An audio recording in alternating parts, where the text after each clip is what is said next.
নোয়াখালীতে ১ মে আন্তর্জাতিক শ্রমিক দিবস উপলক্ষে শ্রমিক সমাবেশ পালিত হয়েছে।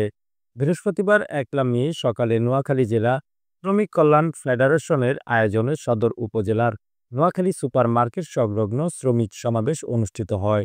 বাংলাদেশ শ্রমিক কল্যাণ ফেডারেশন নোয়াখালী সদরের মাহবুবুর রহমান রিয়াদের সভাপতিত্বে শ্রমিক সমাবেশে প্রধান অতিথি হিসেবে উপস্থিত ছিলেন নোয়াখালী জেলার শ্রমিক কল্যাণ ফেডারেশনের প্রধান উপদেষ্টা ইসহাক খন্দকার।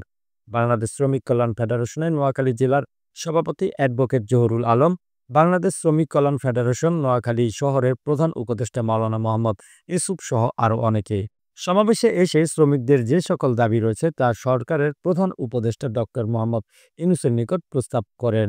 সমাবেশ শেষে নোয়াখালী সুপার মার্কেট থেকে একটি র্যালি বের হয়। র্যালিটি প্রধান সড়ক হয়ে আলমদিনা হাই স্কুলের সামনে এসে শেষ হয়। এ সময় র্যালিতে হাজারো শ্রমিক অংশগ্রহণ করে থাকেন।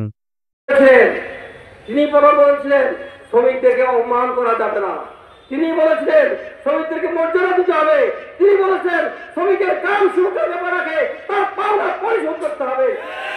তিনি বলেছিলেন সকল সেক্টরে শ্রমিক কল্যাণ ফেডারেশনে ইসলামী শ্রমনীতি প্রতিষ্ঠার জন্য দুর্বার আন্দোলন গড়ে তোলার জন্য এবং দাওয়াতিকার সম্প্রসারণের জন্য উদ্যত আহ্বান জানিয়ে আমি আজকে শ্রমিক ভাইদেরকে বলতে চাই, আমাদের অধিকার প্রতিষ্ঠার জন্য বিশ্বস্ত আমাদের আমানতদার নেতার দরকার।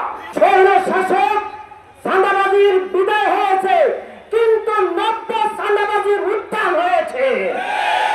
কোন চাঁদাবাজির জায়গা বাংলাদেশের এই নোয়াখালীতে হবে না। নতুন করে যারা চাঁদাবাজিতে আবার লেগেছে